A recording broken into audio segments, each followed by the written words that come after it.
যাও গিয়ে রাঁধুনি নিয়ে আসো। রাঁধুনি? রাঁধুনি কি হবে? কি হবে মানে? রান্না কবে?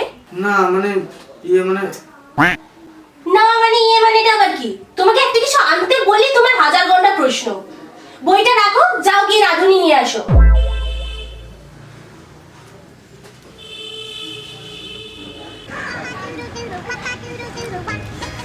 কি অদম্যদা, কোথায় যাচ্ছ?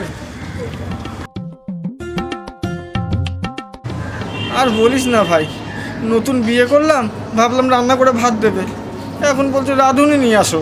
এই সকাল 10টার সময় রাঁধুনি আনতে বেরিয়েছে, দুপুর গড়িয়ে বিকেল হয়ে গেল, বাবুর এখনো কোনো পাত্তা নেই। তা রাঁধুনি লাগবে নাকি? আছে, সকাল থেকে ঘুরে ঘুরে মাথা খারাপ হয়ে গেল। ভাই দে না ভাই, দে না ভাই, দে না ভাই, দে। ঠিক আছে, আমিও রান্না করতে পারবো না, সারাদিন থাকবে আজকে জল খেয়ে। যেমন কুকুর তার তেমন মুগুর হওয়া দরকার। তা বলি, শুধু রান্না করবে না অন্য কোনো সার্ভিস? সার্ভিস দেবে? আলবাত দেবে। চল না ভাই। চলো আয় আয়, চলো। না চল।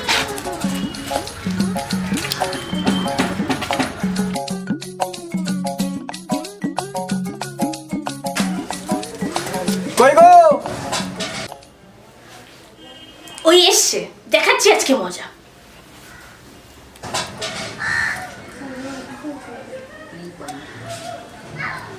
এই তোমার আসার সময় হলো। এটা কে? কেন রাঁধুনি? সকালে তো তুমিই বললে। হায় আমার পোড়া কপাল, তোমাকে তো মশলা রাঁধুনি আনতে বলেছিলাম। মশলা রাঁধুনি? তাহলে এবার দেখো, এবার ফেবার বুঝি না বাপু, আমাকে কিন্তু আমার রোজটা দিতে হবে বলে দিলুম। হ্যাঁ, রোজ কত? 500।